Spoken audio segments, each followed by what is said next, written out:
conquête de la souveraineté passe avant tout par l'exploitation des ressources nationales au profit de nos populations.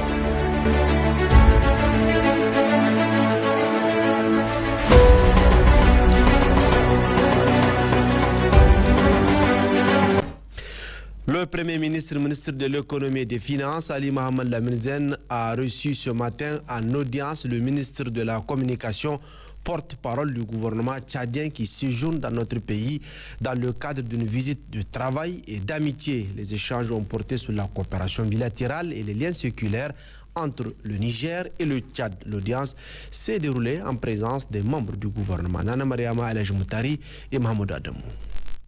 Présent au Niger dans le cadre de la 6e édition du Festival des civilisations du fleuve Niger couplé à la saison touristique 2025, le ministre de la Communication, porte-parole du gouvernement du Tchad à la tête d'une délégation, a mis à profit son séjour pour effectuer des visites dans le milieu de la communication et de l'audiovisuel avant d'être reçu par le Premier ministre, ministre de l'économie et des finances, Ali Mohamed Lamine Zen, ce mardi.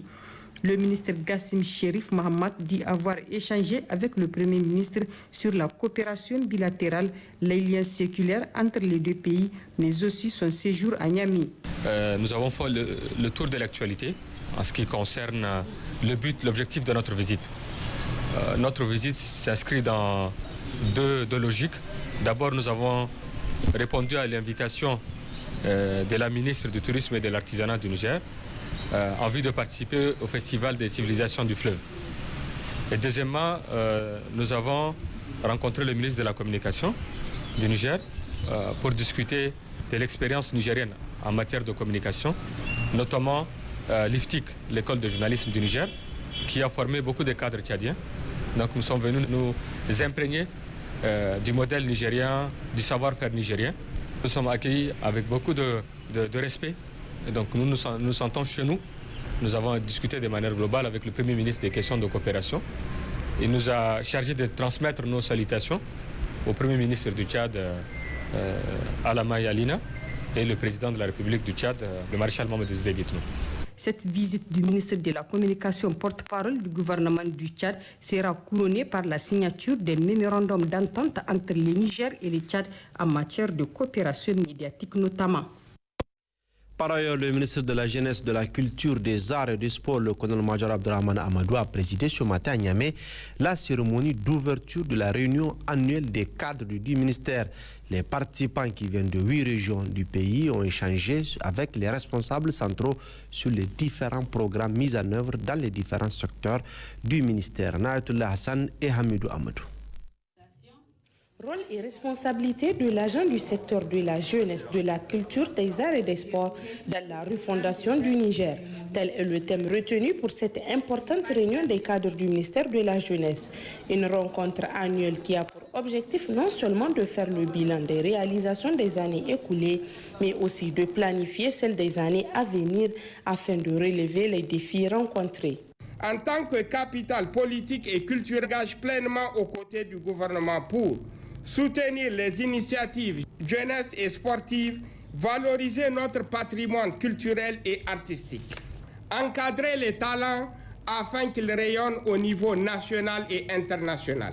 Cette réunion annuelle est donc une occasion unique de renforcer nos synergies, d'échanger les bonnes pratiques et de définir des actions concrètes pour accompagner la politique de refondation impulsée par le président de la République, le général d'armée Abdrahmane Tchani.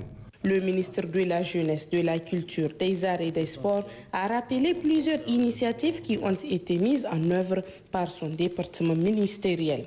Notre département ministériel, ayant la charge de la jeunesse, de la culture, des arts et des sports, est donc au centre de la dynamique de la refondation, car l'avenir d'un peuple est contestablement lié à sa jeunesse, à son patrimoine artistique et à son identité culturelle.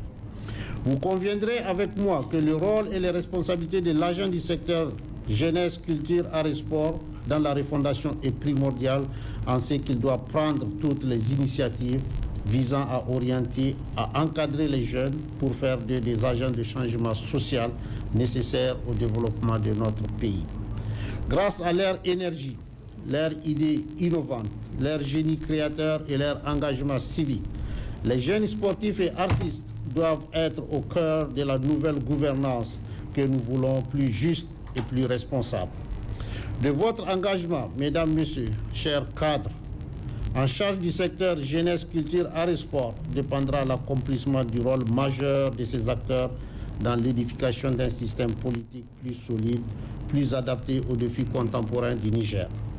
Durant 3 jours, les participants échangeront sur plusieurs points, notamment le rôle et responsabilité des agents de la refondation ainsi que les programmes du ministère. La ministre de l'Éducation nationale, de l'alphabétisation, de l'enseignement professionnel et de la promotion des langues nationales a visité cet après-midi le collège scientifique de Niamey. Une visite inopinée qui a pour objectif de constater le bon fonctionnement du tout premier collège scientifique du Niger et notamment les conditions de vie des élèves. Nous y reviendrons dans quelques instants.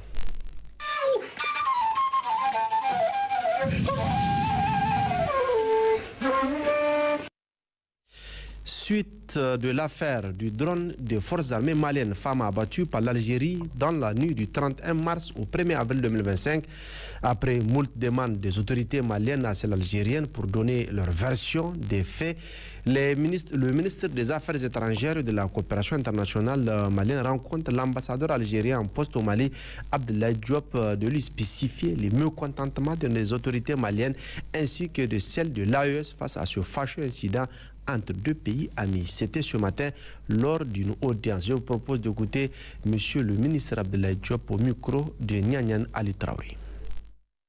Ce matin, nous avons, à la demande des plus hautes autorités du pays, appelé l'ambassadeur de la République algérienne démocratique et populaire, conformément au communiqué du gouvernement qui a été publié. Nous avons élevé une vive protestation auprès de l'ambassadeur algérien par rapport à cet incident.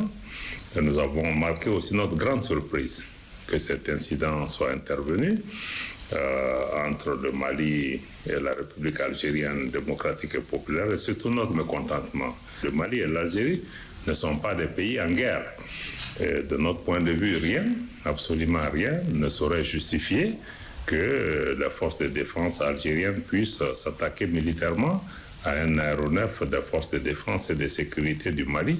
Donc nous avons souhaité que la partie algérienne puisse, comme nous le demandons déjà depuis plus de 3 jours, mettre à notre disposition des éléments de preuve indiquant que l'aéronef sans pilote s'est porté éventuellement sur le territoire algérien et dans quelles circonstances cet aéronef a été abattu. D'abord, il était possible de pouvoir entrer en contact avec les unités maliennes. Ensuite, au niveau de nos différents services de renseignement, il y a un canal de communication qui est établi. Il y a aussi le niveau diplomatique. Ce contact aurait pu se faire en amont, pendant ou même après l'incident. Et rien de ceci n'a été fait.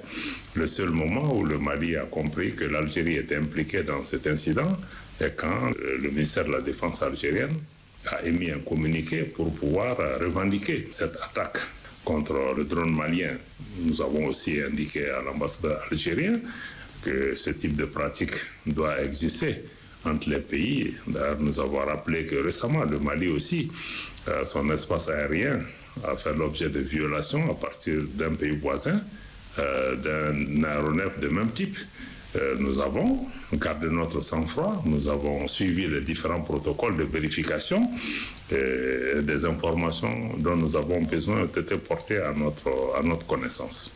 Et ensuite, nous avons indiqué que aujourd'hui, cette action de l'Algérie a naturellement entravé l'opération des forces de défense et de sécurité.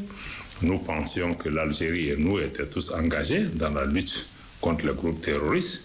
Nous trouvons inacceptable que l'Algérie puisse se servir de base arrière pour des groupes armés qui ont aujourd'hui revendiqué des attaques terroristes sur le sol malien. Et nous attendons les éléments de preuve de la partie algérienne. Des démarches seront entreprises aussi au plan international pour pouvoir situer les responsabilités.